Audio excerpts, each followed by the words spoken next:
এভাবেই সেদিন আমি বাড়ি থেকে বেরিয়ে এসেছিলাম। বাড়ি থেকে বেরিয়েই আমি আমার দোকানে চলে যাই।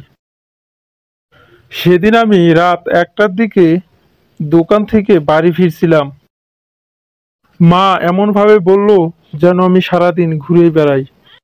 আরে আমিও তো একটা কাজ করি নাকি? সারাদিন কি তাদের নিয়ে বসে থাকলেই চলবে? সারাদিন যদি তাদেরই খেয়াল রাখি তাহলে আমি কাজটা করব কখন? এভাবেই সেদিন আমি বাড়ি ফিরছিলাম প্রায় রাত 1টার পর। হঠাৎ অন্ধকার থেকে একজন, এই যে বাবা, শুনছো? দেখলাম একটি পুরনো বয়স্ক মহিলা আমার সামনে দাঁড়িয়ে আছে। হ্যাঁ বলুন। আমাকে একটু এগিয়ে দিয়ে আসবে বাবা। না মানে এত রাতে? প্রথমে আমি তাকে এগিয়ে দিতে চাচ্ছিলাম না, পরে আমি ভাবলাম এই বৃদ্ধা মহিলাটিকে একা ছাড়া ঠিক হবে না। এই ভেবে আমি তাকে এগিয়ে দিতে রাজি হই। এরপরে আমি তাকে জিজ্ঞাসা করলাম, আপনার বাড়ি কোথায়? এই তো সামনে আমার বাসা। ঠিক আছে চলেন তাহলে আপনাকে এগিয়ে দিয়ে আসি। এই বলে আমি তাকে এগিয়ে দিতে চললাম। আচ্ছা, আপনি এত রাতে এখানে কি করছেন? কোথা থেকে আসছেন আপনি?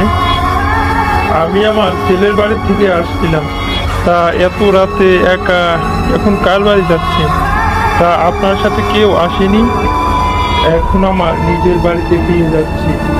আমার সাথে কেউ আসতে চায় না। তার কথাগুলো আমার কাছে অন্যরকম লাগছিল। সে যে আমার সাথে যাচ্ছিল, আমি তার কোনো পায়ের আওয়াজ শুনতে পাচ্ছিলাম না। কেন আপনাকে কেউ এগিয়ে দিতে চায় না? এত রাতে কেন বেরিয়েছেন? সকালেও তো আসতে পারতেন। আসলে বাবা, আমার 2 ছেলে। এই বয়সে কেউ আমার কোনো খোঁজ রাখে না। আমি সুস্থ না অসুস্থ, খেয়েছি কিনা এগুলো কেউ খোঁজ রাখে না। ওরা আমার খোঁজ না নিলে কি হবে?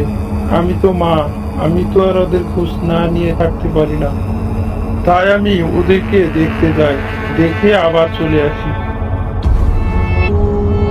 এরপর কি হলো?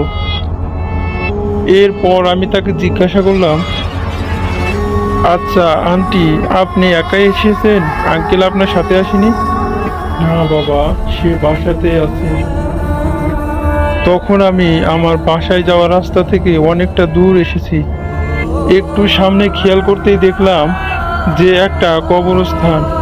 কবরস্থানটি দেখে আমি তাকে জিজ্ঞাসা করলাম, আচ্ছা এদিকে যে কবরস্থান আছে আমাকে তো আগে বলেননি।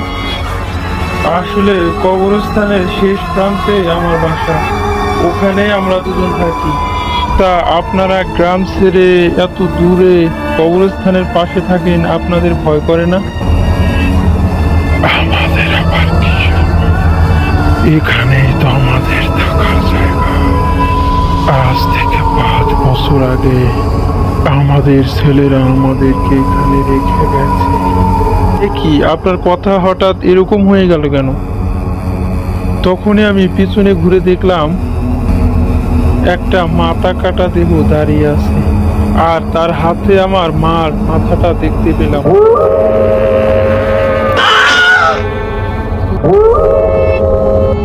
অজ্ঞান হয়ে যাওয়ার পর আপনি বাড়িতে ফিরলেন কিভাবে?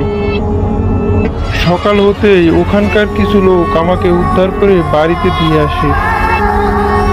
আপনার মা কি সত্যি? না না, তেমন কিছু না। পরবর্তীতে আমি জানতে পারি যদি কোনো সন্তানরা তাদের বাবা মার সাথে খারাপ কোনো আচরণ করে, তারাই নাকি এই গ্রামে এরকম ভাবেই ভয় পায়। তাহলে বোঝাই গেল সেখানে যে আছে তার উদ্দেশ্য খারাপ না। যেহেতু সে আপনার কোনো ক্ষতি করেনি,